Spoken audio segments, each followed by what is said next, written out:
Now therefore hear the word of the Lord.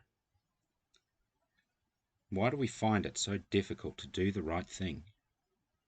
Last week, when we were concluding the book of Galatians, Paul spoke about how the spirit and the flesh are opposed to each other, so that we don't want to do what we should.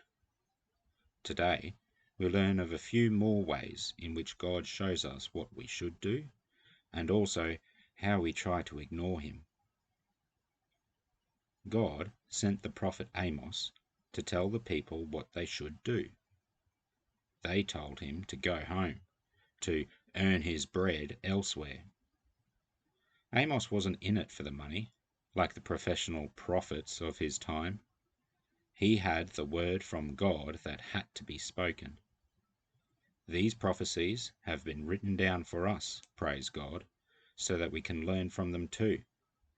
We should not be so quick to ignore them just because they are old, or that modern literary criticism can poke holes in their veracity. Are these prophecies problematic because of what these critical methods have to say? Or are they problematic because they are hard for us to hear?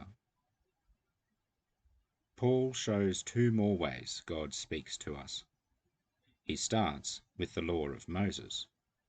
God handed these laws down to Moses so that the people would know the difference between right and wrong. Then, Paul says, even people who have never heard the law or the prophets have an innate knowledge of God's idea of good and evil.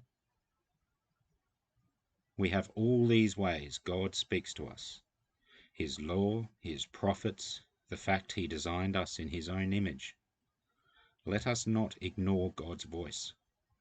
Let us also not be disheartened when we find it easier to go our own way.